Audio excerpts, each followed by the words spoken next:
Hi everyone.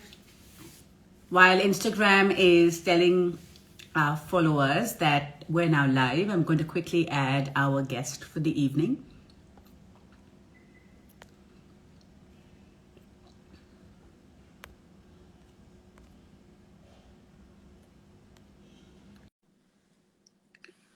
Okay, we've sent our request ahead to the wonderful lawyer Shraddha Desai, who is joining us for the second part of our two-part series conversation on women's legal rights.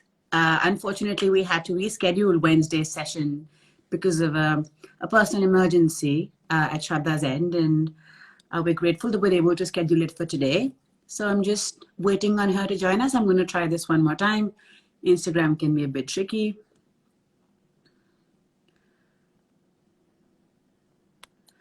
Okay.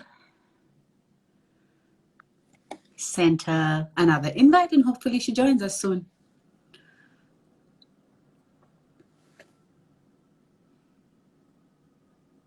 Hey Shraddha, I see you online. I've sent you the request, but I'm not sure why you're not able to join us. I've accepted your request to meet us as well. It says you're unable to join. I'm going to try one more time, okay?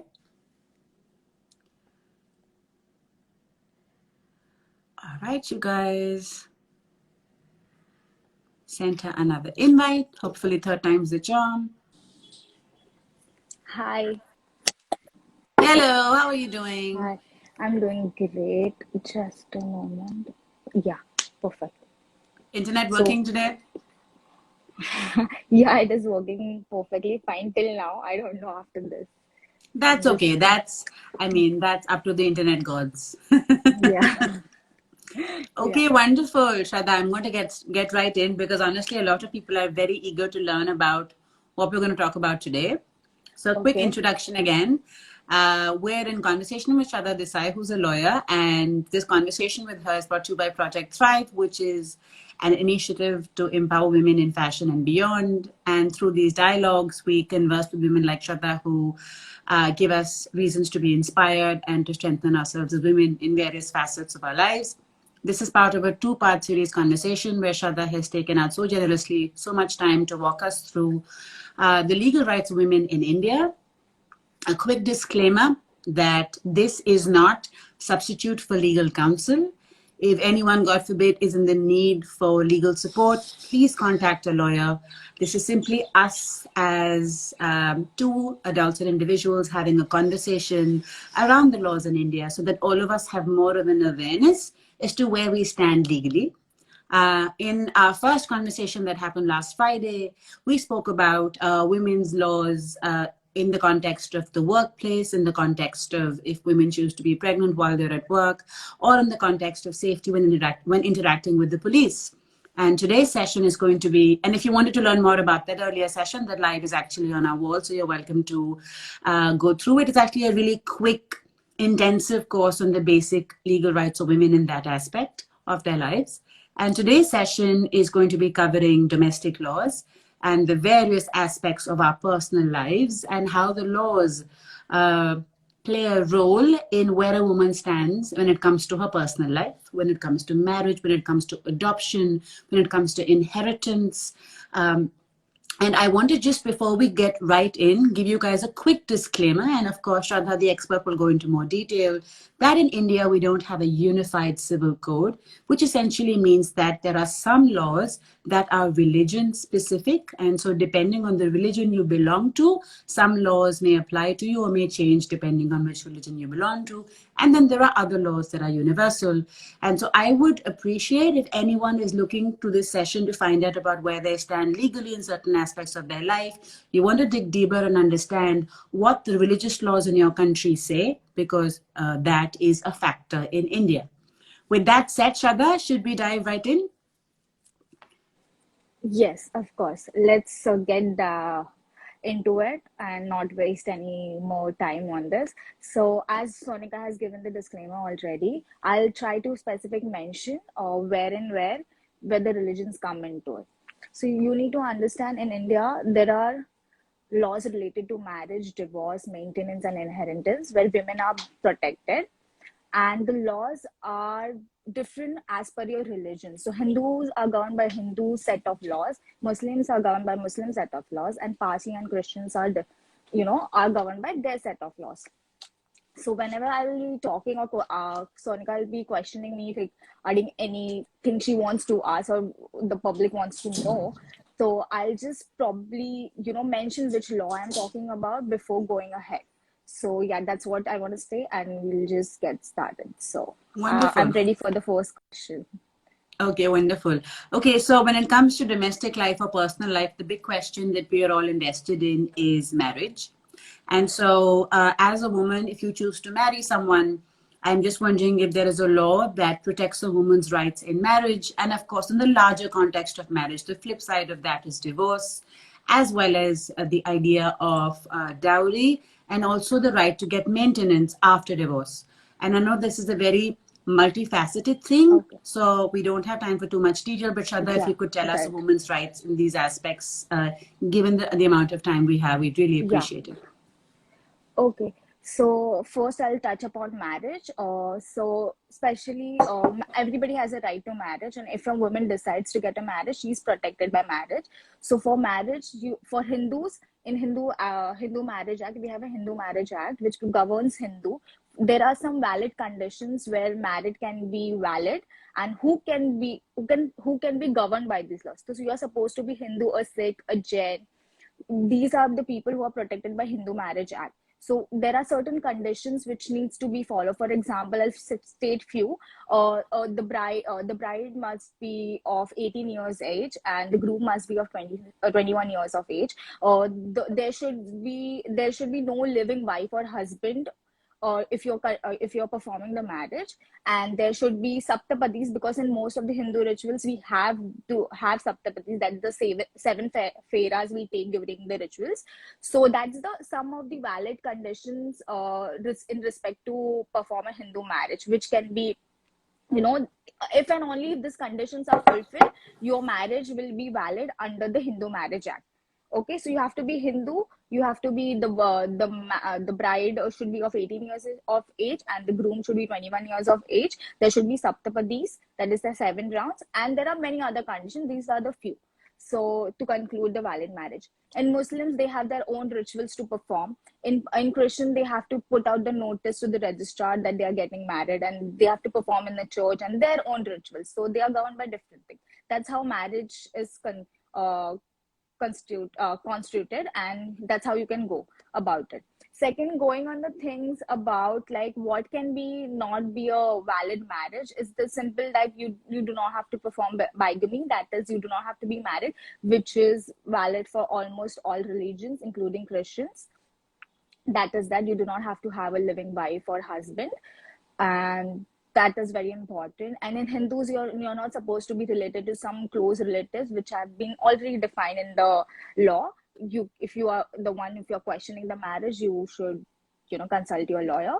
That's it. That's the few things you need to understand about the marriage. Also, you need to understand the Supreme Court has given judgment that irrespective of whether in what religion you belong, the marriage should be registered. In 2006, the Supreme Court came out with the judgment. Before 2006, it was not mandatory in all states. It was mandatory in few states. For example, in Maharashtra and Himachal Pradesh and Gujarat, it was mandatory. But now, registering your marriage is compulsory, and it's very important to register your marriage to have the rights. Okay, Can I ask you a that's quick how. question? What is a Yeah, what is sure. a court marriage? That simply means it's a registry and your religion still applies even if you just go to the court and get married? Okay. Okay, so as you know, we do not have uniform civil code, but nowadays people wants to go marry people who are not from the same faith or religion, right? For example, I'm Hindu, and if I want to marry someone who is from Christian religion, I can go under the Special Marriage Act, which governs the marriage between uh, people from two different religions, and they should be Indian nationals. They should be resident of India, and they should have an Indian national citizenship.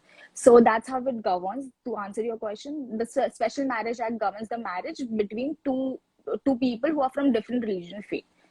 That's we Got have it. the law for that to protect Okay, them. so I'm just reiterating the names of the laws. If you're a Hindu, then you're governed by the Hindu Marriage Act based on the conditions the law outlines. If it's an interfaith marriage, then that is a Special Marriage Act. Special knowledge. Would you mind sharing what the act is for Christians and Muslims, or maybe Parsis? Just a few that would be beneficial for us. For example, for Muslim, they have Muslim law is a very wide law. It has, Shia, Sunnis. They have, in the personal law, they have all personal laws inside the sub personal laws. So it's widely difficult to define, but they are protected by the Muslim Marriage Protection Act. I don't Okay. remember the year and anything. It's just a simple Google search, or if you're the one who is going through any kind of marriage questioning and divorce and everything, you can always consult a lawyer. So you don't have to remember the act. It just to remember that you have a right as a Muslim woman and a Christian woman in this country, that you have a right to have a marriage, and if there is a violation of your right, there are acts to protect you. You don't have to remember the acts. Well, So well yeah, noted. And we've spoken that Sikhs, Jains, etc., yeah, come under Hindu Marriage Act. yes, right, But do correct. Parsis have a separate act, or do they come under Yes, Hindu Marriage Act as well? no. Only Hindus, Sikh, Jain are covered under Hindus Act, and Christian, Parsi, and Muslims have different set of laws. They have I own see. governing acts. Yeah, Okay. And I can understand why this can be a really, really large conversation. So I appreciate you yeah, trying to keep us on point, given the time that we yeah. want to cover everything. So as a woman, I guess if I want to get married if I'm above 18, the law allows me to marry no matter what Yes, religion. And if I don't want to marry, that's yes, fine too. I guess the question I have here specifically is that are there any laws I should know about as far as my safety and domestic abuse are concerned? That's one. Are there any laws I should know about as far as dowry is concerned? Because that's a major problem in India. I guess let's begin with these two big ones, like dowry and domestic abuse. Are there any laws a woman should know about? yes, absolutely. If a woman who is suffering from domestic violence, we have an act which was passed by the Parliament in 2005. It is called Domestic Act. In general we call it Domestic Act. It is basically Domestic Violence Act, and it covers protection, redressal mechanism, and what is defined under the act. What constitutes to domestic violence. So we do have act for protecting women who are going through domestic violence, and we do have Dowry Prohibition Act in our country, which prohibits giving dowry, taking dowry, and abetting dowry from dowry basically. So we have, in both the topics, we do have law that covers. For domestic violence is Domestic Violence Act, and for dowry is Dowry Prohibition Act. Also, domestic violence and dowries are covered under Indian Penal Code and Criminal Procedure Act. They have various sections where it is offenses related to marriage, where you can still go, if someone is facing domestic violence, they can seek redressal under Domestic Violence Act, or under IPC or CRPC. So you can go and file a police complaint if you're someone who is facing domestic violence. So now that's what answers the question. So Okay, and if I understood you correctly, please correct me if I'm wrong. What you're saying is that if okay, you suffer from either domestic violence in the family, or if you're being forced or your family being forced to give dowry, these are both illegal in India. You can file a police yes, complaint as well as go to the court of law. And these two acts apply to all religions. yes, irrespective of which religion, as a woman, which religion you practice or you belong, it doesn't matter. If you have to be a woman to have these rights, so your religion, your caste doesn't matter in this laws. So all women in our country are protected by these laws. So that's good for us to know that while as a Yes, democracy that respects the domestic rights of various religions and various rituals, when it comes to the safety of women and the act of dowry, or essentially asking the woman's family to pay money or yes, goods in any form as part of the yes, contract of marriage, is against the yes, law across religions in the Republic of India. So that's just yes, good for yes, everyone to know. Guys, if everyone. you are in a dynamic where you're unsafe, or if there's family dynamics that encourage gifting into the context of marriage, where the woman's family is pressured to go beyond their financial resources or have to keep giving things that constitute a soft version of dowry, all of it is illegal. And if you don't agree with it, you can speak up because it's against the law. And I didn't know this. Not only can you go to the court, you can go to the police as well. Thank you for Yes. sharing that, Shraddha. I think that's important for a lot of people to know. So what I feel is, first step, if somebody is demanding dowry from you, you have a right to file a police complaint. Police will take the cognizance of the offense, what is the situation and incidents, and they'll take the necessary action. If people are demanding, if your in-laws and still are demanding, you have a right to file a police complaint, even if you choose to get married to the same person. So you don't have to assume that, if you're married and you're not protected by dowry laws, you are protected by dowry laws, irrespective of if you're getting into the marriage, like in the process of the marriage, or you're married to the person. So it protects everything. Okay. May I ask a question? And this is, if this is outside the scope of today, you can say so. But let's just say, as a married woman, the Dowry Act protects me from anyone from the husband's family who asks for dowry, right? Yes, exactly. Anybody who is close relatives, like your mother-in-law, would-be mother-in-law, or father-in-law, or brother, sister, anybody who is demanding dowry from you, or just making a gesture of, telling you, this needs to be paid. Because there is difference between something which is willingly given to a woman by her parents, Yes. and Yes. somebody is putting pressure on the women's family to do this thing, certain things. That's constitute dowry. So definition of dowry is very important. So when somebody is pressurizing you from your in-laws and to do certain things, and they are making you bring things from your parental house, and that was constitute dowry. But something which is giving you willingly, then Yeah. it can be considered, as you said, it can be considered in both ways. So you have to be very careful. And if you feel that it is, you don't want to do this and you're pressurized to do this, then you can safely say that it's demanding dowry. Okay. You mentioned something about being asked for dowry before you marry. So, as a woman, let's just say you're feeling pressured, your family's under financial Yeah. duress because of being asked for dowry. Does the Dowry Act kick in even though you're only engaged and not yet married, or you have to be married to take action under the Dowry Act? So you have to be married to the person to, or in the process of getting married to someone. You So, if can't you're be protected. engaged, Yeah, if you're engaged and you feel that this is a pressure for, if I want to say something, you can break the engagement.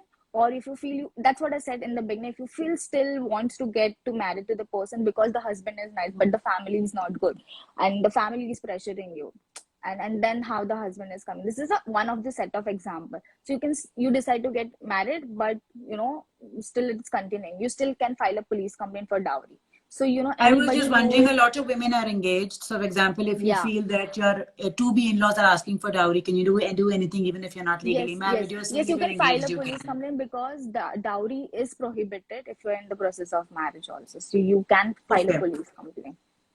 Similarly, when you talked about domestic abuse, I'm assuming Mhm. here that domestic abuse extends to the husband and extended family if a woman is going through any sort of emotional or physical harm.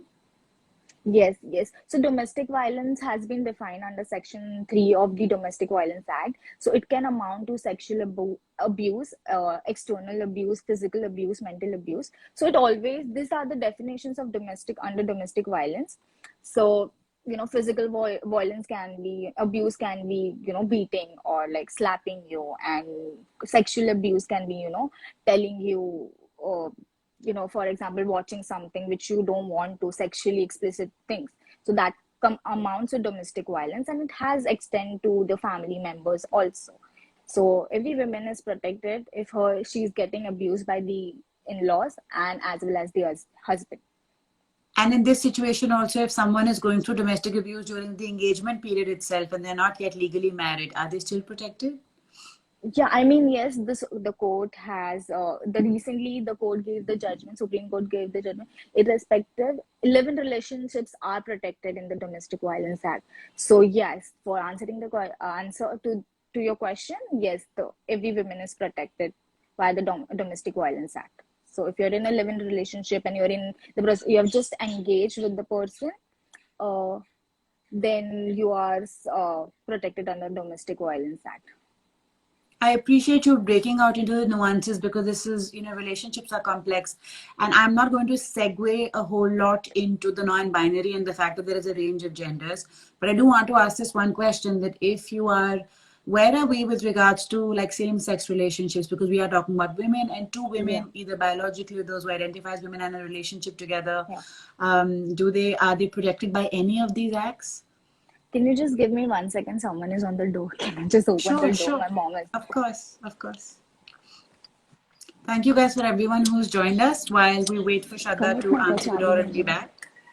I'm going to tell you guys really quick that we're Hi, covering women's rights in India in the domestic context. Hello. hi, hi. Thank you for waiting. So yeah. No So problem. to answer your question, so the court has recognized the same-sex relationships, but if you say the marriage is, if we come to marriage and other aspects, we do not have the other genders or other sexuality do not have the same right as someone who is, as who biologically are women or Someone men, who's in a right? heteronormative relationship is Yeah, protected, but right. any other relationship is That, not yeah, protected by the law, not in terms of. So let's just say you are in a relationship where really there's any other identification other than husband and wife. You're not protected by yeah. domestic abuse, for domestic abuse at the You, moment. I mean, at the moment, we do not have a specific legislation. You can always file a complaint under various section. You can describe the relation. And I understand that sometimes who are not from the heteronormative background, people do face abuse in the police station. You have always,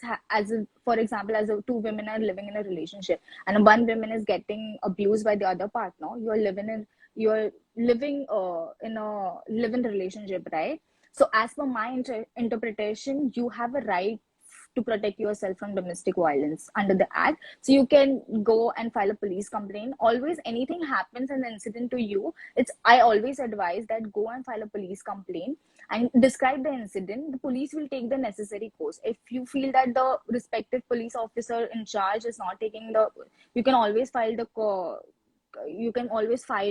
a complaint to the superior, and you can always take other necessary courses which you feel, because if I get into it, it can become a lot of legal advice. It has to be interpreted and getting into a lawyer and discussing the nuances of each case. Understood. It depends upon the each case So what you're scenario. basically So saying is that if you're in a relationship that's not heteronormative, of course, yeah, the Indian Marriage Act does not recognize those relationships as marriage or even as yeah, live-in relationships. So the Marriage Act and therefore the Domestic Violence Act, under the context yeah, of marriage, may not protect you. But if you are yeah, being facing abused, you can still take action and file a yes, police case, and you can get protection from a lawyer through yes. other laws. That's what you're saying. Yeah, yeah, yes, exactly. You can always protect yourself. So I'm also happy that to see that, various petitions has been filed in the Supreme Court to have legality of marriage equality in our country. I hope that gets soon and everybody gets right to marriage, Fingers inheritance, and crossed. I property. don't think being a man or woman or really any other gender decides whether you want someone to love you or Exactly, be with you or not. So exactly. India has been very, I have to say, forward. People don't realize that the laws in India actually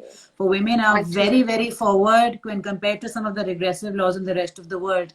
So I think it's absolutely. now time for that evolution to take the next step. Yes, yes, Wonderful. absolutely. Okay, that's the big chunk that you've covered for Ashada. Thank you. I really, really appreciate. I think a lot of people are going to gain real value from what you shared today. Okay, so we've spoken about marriage and what you go through in that. Now let's talk about the other two aspects. Sorry, one quick question I want to make sure. Let's just say someone's a widow. Husband's passed away and they're Okay. living in the house. Does domestic abuse still protect them if, say, Yes. another person in the family is abusing them? Yes, absolutely. Every woman, irrespective of your status, your religion, you are protected. You Got have to it. remember, Good to know. you are women, so you are protected under Domestic Violence Act. Wonderful. Not to dwell too much on that anymore because lots of ground to cover. The other two aspects of the marriage that I thought were very critical was, first of all, the idea of divorce. What are a woman's rights? And I know our religions are very varied, so maybe a quick run through. The other, I guess, is in the name of what we call alimony, which is a Western concept, or maintenance. Just what are a woman's rights? Can she get divorced, and where does she stand after she gets divorced, financially speaking, with regards to the family's Okay. assets and resources? Okay. So first, clearing on the aspect of Western thing, maintenance alimony, our laws has recognized this aspect of maintenance alimony since 50s. So it is not a Western concept or anything. They always believe that women need protection because majority of women in our society are dependent financially on a man. So the law recognized that, and law has given protection. For example, the Muslims have their own act for protection. They can file a decree First, I'll go into the Muslim law, how they can file a decree for a divorce according to their respective laws. The magistrate can, have see the grounds of divorce and see how, it depends on divorce, and everything depends upon the case to case and the facts of the case.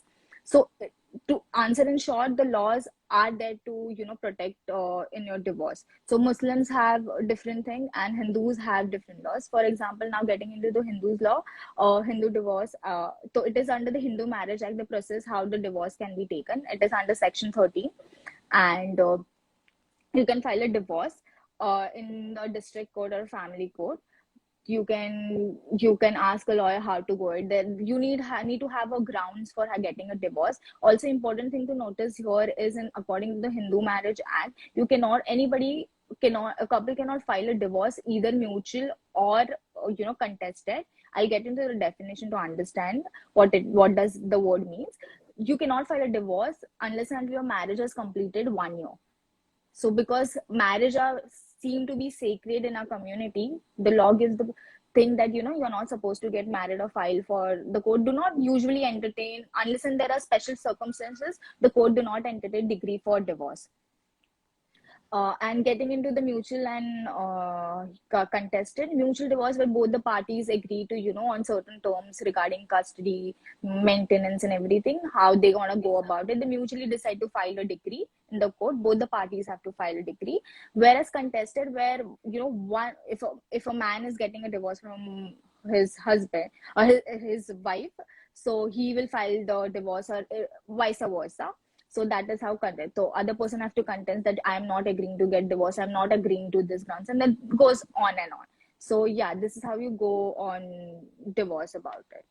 And Second, the whole thing of what you talked about in terms of Muslims is the idea that you can say talaq 3 times and that qualifies as divorce. Is no, that actually true? yeah, no, it has been pronounced as it's illegal to have talaq. You can't pronounce talaq through the Muslims are governed by the Protection of Divorce Act. So how you cannot a man cannot pronounce talaq talaq talaq and the women gets divorced. It has been a biggest issue in our country because a lot of Muslim women were left in a vulnerability where this is such a regressive practice and this is so male dominating that women do not get rights to protect that.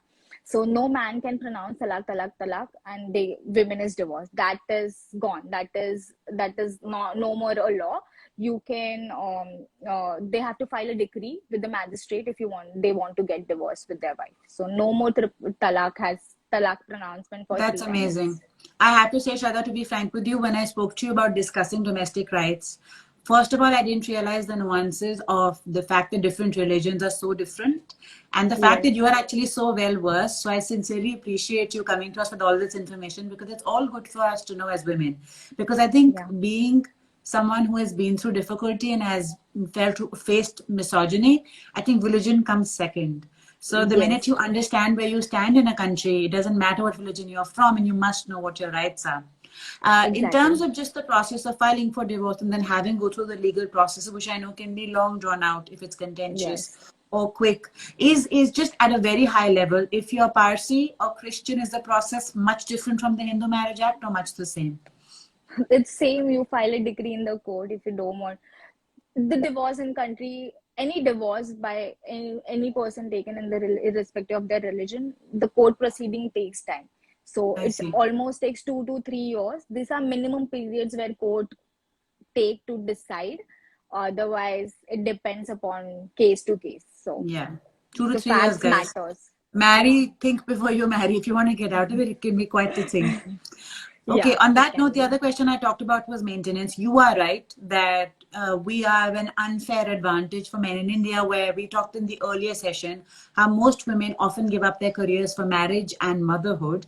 And most women actually don't have savings, and so, or they choose not to work after they're married and say they want to get out of a marriage they're not happy in for any reason, and the financial resources are all earned by or put in the bank by the man while you're home doing all Correct. this work. But even if you are a working person and you both are earning, just what rights does financially a woman have in the name of alimony when she's getting divorced or during the divorce period? Because 2 to 3 years, where do you live? What do you do? If you have nowhere Okay. to go. Okay. So I'll break it up into three parts. That's easier to explain. When you're married to someone, uh, irrespective of financial position of a woman, you are protected under Hindus Act. For Hindu, I'm specifically talking about Hindu because I'll get into Muslim and Christian later. So maintenance can be in 3 stages for Hindu. While you are living with the husband and husband denies to, the according to the Hindu laws, the man has to provide maintenance to his wife if she's residing with him. And second thing is, during the proceedings of divorce, the husband has the wife gets an interim injunction for maintenance, and alimony is something which you get after the final decree of divorce has been passed. So maintenance can be during while you're living with the husband. If you file a divorce during the process of the of your proceedings of divorce, and thirdly, when the final decree, when you get the divorce, the you get the alimony if you file for an alimony. So alimony can depend on various factors of the cases, like who has stronger financial position. In most of the cases, women do have a backstage when it comes to, so usually women are given the alimony, but it doesn't immune you just because you can file an alimony. It depends upon the court how they are gonna calculate the alimony, or whom they are gonna give the alimony. So you have a right to file an alimony. It depends upon the court how they are gonna take this forward. And this is a sort of a side question I have for you, because a lot of people marry into the family, right? Joint family systems, where often an elderly member of the family is the karta, or sort of the head of the household. And often they are the ones who have most of the financial control of a lot of the family's resources. Whereas a woman often might be married to a man, and the man actually might have no control on his finances because his father or grandfather is still controlling the money. Is it true, and I might be standing corrected, that a woman can really ask alimony only of her husband and not of the extended family? So alimony usually comes from, like, in a divorce proceeding, from her husband. So how he arranges is depend upon him. You cannot ask for alimony when your decree has been final, because you are no more his wife. The only law kicks in when you're his wife or you're widowed. So inheritance of property and everything, the rights gets into the maintenance of the. That's why I said maintenance and alimony are two different concepts. So alimony, when you get after the divorce, the final degree, and maintenance is something. Or suppose, for example, someone is widowed and living in her husband's house. She's allowed to and ask for the maintenance from the person who is handling the property, or giving her whatever finances it is. But when you get a final decree, the alimony depends upon the husband. How is he gonna give it to you? Irrespective of from his father's money or his own bank account, it solely depends upon the case to case. But you cannot ask for, like, a property or inheritance or financial right from his parents or anything, because it's a marriage. It's between husband and wife, and you're filing for a divorce. Then you're basically telling the court that I don't want to be his legally wedded wife. So, you can't be immune from all the sides. Shraddha, why I'm laughing? Because I hope people hear what you just said. No judgment here, guys, but I know a lot of women, especially in India, a lot of families still live together. There's a lot of joint financial assets, and a lot of women marry into a family in the arranged marriage setup, where you look at the status of the family as a whole, their assets, their resources, their comfort in life, and you marry thinking that that's a family you're marrying into. And let's say your relationship with the husband doesn't work out. I don't think very many realize that the sort of all of the assets that you might be getting benefits from because they belong to the extended family don't automatically give you any benefit if you choose not to remain married. It is really extended up to the husband, whose responsibility is to cover your alimony. So I wanted to bring that up because this is a nuance I'm aware of, and I know it's not common knowledge, because when you marry and the poor family is giving dowry, which is the truth in India, it's being given to everyone. But when you're in a position of getting divorced and getting alimony, then you deal only with your husband. Then all the other people who've taken dowry disappear. So I know from lots of people who have married for various reasons and have divorced for various reasons. So I've come to learn these. And I have to say, I appreciate you sharing these things, because I don't know how many women are aware of these sort of nuances and how it kind of can stack up against us. You can ask for the alimony from husband. You can't ask from alimony from his parents. So Yes, exactly. So it's just good for a lot of women to know who marry because they're marrying into a family. That's a big yeah, thing, right? For those because who have arranged marriages. that's what we've been taught, irrespective of any religion we practice in India, that you're marrying into family and not just the husband. So I think the Yes, ideology comes from there, that his parents' property is also mine. So while I want to ask for alimony, so exactly. that's not how it works. That's why I started smiling when you were sharing this, right? Because I was like, how many people know this? On that note, let's move to a smooth enough transition on this very topic of inheritance. Now, this can be a sensitive topic because I've learned about the fact that women have a right to inherit property the same as their brothers from their paternal family. So, I guess just two aspects and two quick questions. What are a woman's right with regard to gender in the context of India on inheritance as far as it comes to inheritance of assets from her own biological parents, as well as is there any inheritance right as at play if you're married and from the assets of your in-laws side. So if you could just shed some light on that, and does this also differ from religion to religion? Yeah, I mean, the Hindus are governed by the. I am telling you, Hindus have different laws. Christian, Parsi and Christian, of course, they have inheritance, their own law. So I'll get into Hindus because most religion, which is I don't want to generalize, but however, I'll just get into Hindu because I am more Share what aware you of know, the. Shraddha. Look, if Yeah, there's something you exactly. don't know, we appreciate that. No one knows everything. Please share with us what you Yeah. know. We So I appreciate whatever will. you're willing to share with us. Yeah.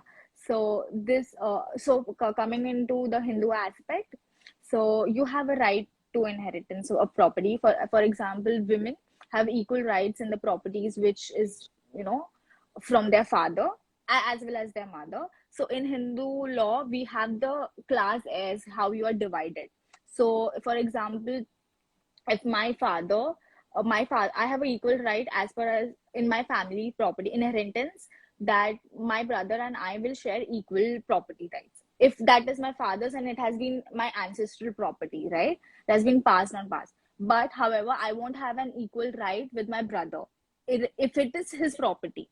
You can't ask a inheritance right over his property, which is self acquired or anything. But if it's your ancestral property, if your father's property, if it's your mother's property, you have an equal right as your other siblings to have equal rights in the property. So that's one part of inheritance, that is inheritance. And second thing is, sometimes your parents write a will. That's the testamentary law, which is governed by Hindu Succession Act. And also Hindu Succession Act covers the succession for other religion. That I wanted to come there. Other religions, it is governed for Christian and Parsi, and some aspects of the part of the inheritance and testamentary law are also applicable to Hindus, especially the test which governs the law of will. In simple language, the Indian Succession Act for Hindus govern the law of will, and for others, other inheritance right for Christian and Parsi. And Muslim have that, they have mentioned all their laws in their act. So coming back to the point of Hindus, yes, women have equal rights in the property of their father and their ancestral property. In the will, sometimes parents do mention with the concept of my son will get this much, and my they'll no. I have never heard a case where, like in my experience, there were women or daughters were left out in the will, but sometimes it happens. It's a possibility. The will can be challenged in the court of law if you feel that has been coerced or had been given through mental illness and everything.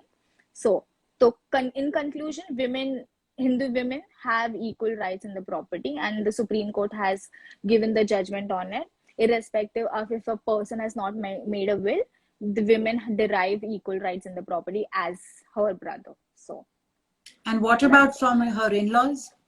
Ancestral from property her. from your husband's family? So there are different class is, if you're a married and if your husband dies, right, you're a widowed. So widow has a right because it's your husband's property, right? It gets derived from. So for your answer, it's an ancestral property, it will go to your husband, then husband's wife, their children, or there's a different class as, because I won't get into it, it becomes too legal to understand. So it depends upon the case. You have to need to explain your lawyer where you belong. So that can depend. So yeah, I'm saying that yes, also widow have a right over the ancestral property because it technically gets into the names of her husband's property, right? But if she doesn't have her husband, the property also goes to the wife. Her class might be changed, but she has a right over the property. And if you're a married woman, as in if you're not widowed, you're just married, Yeah, you and say have a right something is over inherited by your husband, then do you have right yes. over it? Getting into that, yeah, the class has changes because your husband is still alive, so your inheritance right changes, but your children gets rights in the ancestral property before you, basically. So, okay, I see. So it's too complex to get into in the scope of this Yeah, life, which is fine. yeah, I yeah, apologize. I'm kind of learning so much from you. So if something is too much, we don't talk about it. I completely yeah. appreciate that. But Before I move on to the last irrespective, topic for the evening, do you want to cover just really any important things as far as inheritance goes for women in other religions? Just any high points you might want to share? no, it is like, see, I told you Hindu and Muslim have this personal set of laws of governing inheritance. Usually in Yes. Muslim law, women get lesser share of property. I won't go into the shares and everything. It will become too technical to understand. So I'll just tell that women they do not always have equal rights in the inheritance property, which is lesser than the male counterpart, because In the what laws? happens, yeah, in the laws, in the Muslim law, because what happens is women get meher, and according to the Muslim law, a woman is supposed to be maintained by the husband. So it is assumed that her brother should get more share in the property than his sister, because she's been maintained by her husband and I everything. see. So that's the Muslim. And in Indian succession and Christian, it is quite equal and everything, where I don't want to get So into it. So if it's I just understood you correctly, the Indian Succession Act covers Hindus, Christians, and no, it covers Christian and Parsi, because Hindu Muslims have their own set of laws. It covers Hindus when it comes to will. When you want to contest the will or understood. testamentary laws, yeah, And in then the the Indian Hindu Succession Succession Act Act, gets. it's mostly equal. Sorry, what? Yeah, yeah. You're saying something. I Oh was no, saying I that, yeah. I was go saying ahead. that Hindus and Muslims have their different set of laws, and Indian succession usually kicks in for Hindus when it comes to the law of will. That is we I call see. testamentary laws, not for interstate. For I see. interstate, it is Indian Succession Act for Christian and Parsi, other religion. I was just basically trying to get at the fact that in general, in Christians and Parsis as well, women have an equal right to inheritance, similar to Hindu laws. That's all I was asking. Oh, I haven't. I don't know actually, to be honest, about That's Christian and fine, but Parsi. it isn't So covered. But it's covered by the Indian Succession yeah, Act. You said, right? yeah. Okay, so for those interested, you can research that, ask some more, or talk to a lawyer. Okay, wonderful. So then I guess moving on to probably the last and most important topic for the evening, and it's flip sides of the same coin, which is abortion and adoption, both for a married Okay. woman as well as for a single woman. Just any information you have for us to what our legal rights are to abort a child if we don't want one, or to adopt a child if we want one, as a married woman or a single woman. Any insights would be much appreciated. Okay. So adoption, first you need to understand, as a Hindu you have a right to adopt, but as Muslim, Christian and Parsi, they do not have adoption rights. I So didn't they know are that. governed by, yeah, they are governed by a different act. I don't remember the act's name. I'll probably text you and you can put it in the live That's format. fine. I think this is just a Uh, starting point for people to know that this is yeah, where they yeah. stand and this is where they should be doing more research. I mean, we're grateful for However, your time, so don't however, worry about it. okay, great. However, if somebody is from different religion or are under Special Marriage Act, they can adopt. It's not that they cannot adopt. I think we have CARA, like Central Adoption Research Authority, which governs the adoption in India as well as interstate. Like if somebody is residing in NRI and they want to adopt from India, the CARA is the one body that which is established under Women and Child Development Authority. So you can go to the agency. So get into short, you have an adoption right. So only there are few points when you're going through CARA. You need to understand that a female has a woman has a right to adopt, irrespective of her marital status. A man cannot adopt a girl child, and there should be approx 25 years of gap between the child and the parent. These are few conditions which CARA has put in out. You can always put CARA's website. You just can Google CARA, or like Kara's website, Google it. They have given the condition and how the application process go ahead. If And you are the one someone who are, Cara would be CARA. yeah, right, correct. Central And so, Central Adoption Authority, Central Adoption Resource Authority, something like got that. it. I guess if Yeah, you put in Kara adoption, it'll come up. So yeah, then, so for anyone who didn't know this, you don't have to be married to adopt a child.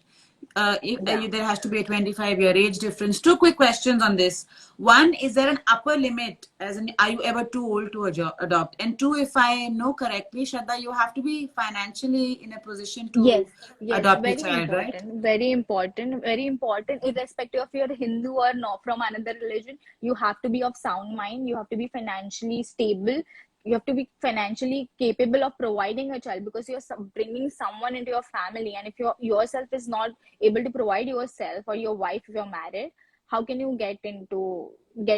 And you need a consent. If you're married, you need a consent of the other significant, if you want to adopt a child. That is a very important. Also in as per the Hindu Adoption and Maintenance Act, and as well as the Kara's rules and regulations. So you have to And is be, there an these are the upper things. age beyond which you cannot adopt? This Yes, is good for yes. me to know. So I'm getting old. yes, there are. What I will advise it, because they have this whole schedule of who can adopt until up what to age, it will become too much. So you can just, that's why I said you can just type Kara adoption or Central Authority of Resource of Adoption. You can just Google it. They have all the information, how to apply, what age and what conditions you need to require, and anything. So you can just read it. People who have privilege to do it, they can do it. So yeah. Wonderful. And I guess the flip side of that, which is the hot button topic all over the world, which thankfully we don't have to worry about in India, is the abortion laws. So, any information Yes. you have for us there? Yes, absolutely. I'm a big advocate for abortion rights. So I believe women should have autonomy. People who have uterus should have autonomy over their body, and nobody should I mean, e it's their uterus, like it's inside you, literally. You're just yeah. saying. It's Yeah. like you can't tell So me what's happening inside my nose. Then how can you but tell me what's happening inside my uterus? I mean, but sorry, it's just still people ridiculous what's put, happening in the world. yeah, but people still put nose in your uterus. So yeah. Sorry for that That's a good pun, one. If but you I ever had kiss, to. you could law stand-up comedy, Shraddha. Yeah, sure. Nose in I'm your good with uterus. puns. So, yeah. So, getting back to the abortion laws in our country, the act which is governed, so Medical Termination of Pregnancy Act, which has recently been amended, and which has, you know, increased the gestation where you can abort the child. Previously, it was 12 weeks, which was very low. So, a lot of advocacy has helped to increase the gestation. That is, now it is 20 weeks. Any women who wishes to abort can abort the child, can seek medical termination of the pregnancy up to 20 weeks. So it can be, In a safe and legal yeah, manner. yeah, you have a right to abort. Mean to in a put it in a layman terms, you have a right to abort in our country. If your fetus is up to 20 weeks, you have a right to where there are certain conditions which put you need a permission from one medical practitioner, of course, healthcare provider. And the termination can be, medical or surgical, depends upon what your doctors advise. If you are someone who goes beyond 20 to 24 weeks, who is in the period of 20 to 24 weeks, you need permission from two doctors to get aborted. There is, and these are usually, conditions and where women do not realize they are pregnant, or they realize later there are fetus abnormalities, and it becomes difficult for women mentally to handle it. The Even the 20-24 weeks have been given, the gestation has been increased, but only condition is that you have to take permission of two medical practitioners. If somebody And after 20, yeah, no, I was just I'll, noticing that please note that you don't need the consent of your husband or anybody else. If you yeah, want the to abort, consent. you can abort. Yes, even unmarried women can abort. That has been biggest issue where, I think abortion doesn't stop only because of the laws. It stopped because of the social stigma we have around abortion. So I think there are a lot of medical practitioners also still do not believe, getting aborted. I don't want to get into it because it would become too social now. So getting into legal, it is you have a right to abort, but you need to remember the gestation periods. Up to 20 weeks, you are allowed to abort. You can abort if there is failure of contraception, if you there are certain conditions, or if you are someone who have been raped or incest, and these are certain conditions, you can take abortion as an option if you don't want to keep the child for 20 weeks, and up to 20 to 24 weeks also, and beyond But if 24 someone weeks. just doesn't want a child for no reason other than they don't want to be a parent, they can abort, yes? Yes, if it up to 20 weeks, yes, you can go and have an abortion. That's not a problem. But So, after and that, it requires more medical review and more intervention and yeah, more yeah, serious reasons. yeah, and more serious reasons beyond 24 weeks, because the fetus is not in a state. If your child is born, he won't have a permanent disability, or mother be go into a difficult situation where it can affect a woman's mental health and everything. So then the medical board kicks in. Then it's a lot of procedure kind of thing, that like they never leave a women body alone. They need to put people around it. So there are reasons why it is done. So Also, just a quick caveat here, and please correct me if I'm wrong here, that in our country, finding out the gender of a baby is illegal. So yes, any family absolutely. pressure to abort a child because it's a girl is against the Yes. law. Am I right there?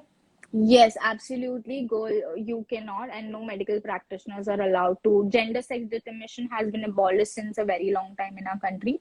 So, if somebody is pressuring you to do it, you can always file a police complaint, because sex determination is illegal in India. It's an offense. And may I ask if a woman is being forced to abort a child because they've somehow found out it's a woman, it's a girl, I'm sorry, then as a woman who wants to keep her girl child, but there's family pressure being forced, is there something you can do to protect yourself? You can always go to National Commission of Women or State Commission on Women and tell your case what it is, or you can go to your nearest police station to file a complaint. Women have a right to file a police complaint if their bodily anatomy gets harmed or gets are being violated. So they can always file a police complaint. If you do not want to go to police, you can always go to State Women's Commission. The commission has been established to protect women from such situations also, so you can always go there. I want to say one thing, Shraddha, as just a typical city girl, I've never really engaged with the police or with the legal system unless I've really had to. And I think all Okay. of us women grew up feeling a bit like we don't have power, we don't have rights, or that we're victims in one aspect of our life or another. And Okay. what has been really rewarding interacting with you is that yes, there are a lot of social problems. Yes, there are problems in implementation of laws. But it seems to me that as a woman living in India, there are so many laws that, according to the books, protect us. And maybe going to the police when we see these laws being violated and having that little extra courage to stand up for our rights is really more important than I had ever imagined. And that's why I Yes. thank you so much for these conversations, because I think all of us women who are facing misogyny and abuse in a subtle ways or more serious ways, we have to stand up for ourselves and for each other. And I don't think we're alone, because the law is on our side. And even if we have like a legal implementation system that isn't perfect, nowhere in the world is it perfect. Justice takes time. But then how will the laws change? And like you said, people file petitions. All of that only happens if women begin to assert the laws that are in the books to protect us. Yeah. So also the petitions doesn't kick in because a lot of women, as the core reason to have this is, a lot of women do not know their basic rights, that they do have these rights to protect them, and they're afraid of going to police because of various reasons. And also finance also kicks in, because you feel that it's a long process, it's a due process mentally and everything. But I also believe that once you know your rights, you're in a better position at least to defend it, right? Whether my always have learned one thing in the law school: the laws are supposed, you should know, because you should have a law irrespective if the situation comes in or not. You should always have a law to know that it's there, irrespective of it happens to you or not. We are there to protect you. That's the reason why we establish laws. It doesn't matter it happens to you or not. You should know that you have a right to protect yourself, your body, your marriage right, your divorce right, be it laws at workplace, at public, at home. So you have a right for yourself, and And you I have have right to to say, defend. more importantly, if you are in a dynamic, whether at work or whether with in-laws or whether with husbands or whether with exes, I think half the problem is that people assume that a woman doesn't have a courage to speak up. I think Yeah, sometimes, at least in some cases, the very fact that you're willing to take the step to take legal action might actually yeah, exhibit you in such a position of power that it changes the dynamic between you and the abuser, because they yes, know that you're not going to take it lying down. You hear of women often being victimized, and it's a very sad situation in our country. But by ratio, the number of women you hear taking action is so few. I think if yes, more of us began to stand up for our rights, people would also be a little bit more afraid before, yes. well, being abusive in any context. Wouldn't you agree? Yes, yes, yes, absolutely. I absolutely agree with your points, which you have mentioned. Women are afraid to speak up, speak about the violation of their rights, because it has always been, women have been put into corner and they feel they are powerless. But I want to just state one thing: we are not powerless. We have powers. We are protected by the law of the country. So if you have please gather the courage, because sometimes it might change another woman's life. I always believe that if Absolutely. I speak up, Absolutely. if I speak up on social media also, it gives a lot of women courage to, at least know about their rights and do something about if there is some mishap happens with them. So yeah, just speak Absolutely. up. Yes, so and so for all of the women out there who find themselves in situations which are unfair to them, I think it's time for us to not take it lying down. Yes, absolutely. Really, Go I fight for they your say, rights. right, the people who are your oppressors are not going to give you your rights on a platter. You have to fight them. And I want to Yes, share that my big takeaway from chatting with you is that no matter what is said about safety and legal and the condition of women in India, the legal system actually puts us in a position of power. Like you yes, rightfully said at the beginning of the series, that there are laws to protect us. And I think we as citizens have to do our bit in exercising those rights and speaking up and yes. engaging the legal system if we find a situation that our rights are being violated. Yes, yes, absolutely. Because people, I sometimes believe that in our country, the legal process takes so much of time in litigation and everything. People are just tired not to get into it. I'm mentally exhausted or financially exhausted to get into it. But we have discussed it before, like, irrespective of what the outcome is, you always need to stand up for your rights irrespective of the outcome. It does bring change in the country. It does make our country more, what you can say is there are dimension and there are diverse laws comes in when we start speaking up as a women or as a genders who do not put themselves in the heteronormative manner. So yeah, you should always speak up. That's the I mean, biggest thing I always advise. I agree with you on the fact that our legal system is not the most expeditious when it comes to giving us solutions, but that is something Yes, that's for every Indian. I don't think yes, women are being singled out, but I do yes, feel that not enough women actually even exercise their legal rights. yeah. How many women do you know who are filing cases for abuse or for dowry? For every one woman filing a case, there's 10 others who aren't. So, I mean, from personal experiences, I've known women who to come and talk to me and take advice, but I've never seen. And when I tell them you should go and file a police complaint, they never do that in the first place. Yes, So, and the social and peer pressure. Sometimes their own parents are like, no, no. A lot of behavior from men is considered to be par for the course. It's okay for a man to get aggressive and hit you. He had a bad day. It's okay for yeah, the in-laws to expect money and a car because they're after all marrying their golden boy to you. A lot of it is yeah, socially accepted, but more and more women know it's not okay in their hearts. They just are suppressed, and I think more women now have to be okay with being unpopular amongst family and doing what needs to be done because it's right for them. And so thank you for showing yes, the way. I think these sessions are very, very valuable, and I hope a lot of people spend time hearing everything that you've shared with us today. From the bottom of my heart, sincerely, Shraddha, thank you. yeah. I'm just so happy to do this. For when you just reached out to me, you wanted to do this. I felt I told you this is very important for women to know that you do not have to be afraid. You have a right to exercise your right in our country. So yeah, thank you for just giving me this opportunity and you Not at know all. It's my pleasure. I've been it, following you for a while. You're quite the badass, and I like badass women. That's what Project Thrive is about. It's about women having an opportunity to thrive and for us to support each other. One last thing yes. before we go. Do you have any any recommendations for maybe some NGOs or some activism organizations or some nonprofits we as women can learn more about, or where we can share and connect with each other? If not, no worries. So right now I can't remember all. So one, personally, what I suggest is, if you do not want to go, always go to your state women commission or national women commission. They will always help out and connect you with the right people, with NGO and everything. So I know someone, like people who are fighting, like Chetna Conscious for Women. They are for, there for protecting women and, asking for their rights and everything. So I Okay, what's can, it if you called want, again? Chetna Conscious for Women. Chetna Conscious I for can Women. I Okay. can share the handle with you. I can put in connect if you want. If somebody in your known needs help, I can just put you in contact So with I'll them. tell you what. So this live is going on the wall. We're going to write notes. If you just message me a few handles for people to look at, I will add that to Yes, the notes later, so that anybody visiting the live even later, they're looking for help. At least we've left them with a list of some resources. sure. I'll just share the few names which I have. You can just put it out. I'll That do would that. be wonderful. Thank you so much, Shraddha. Great. I don't want to take more of your Thank time. We've you. kind of run over, but this has been a real pleasure. I hope things are Thank better you. with stuff that you had dealing with at your end. And Yeah, thank you so yeah. much. Yeah, no problem. It's my pleasure to be here. Bye. Bye, You everyone. take care and stay in touch, You, and have a good night ahead of yes, you. yes. You too. Bye. Bye.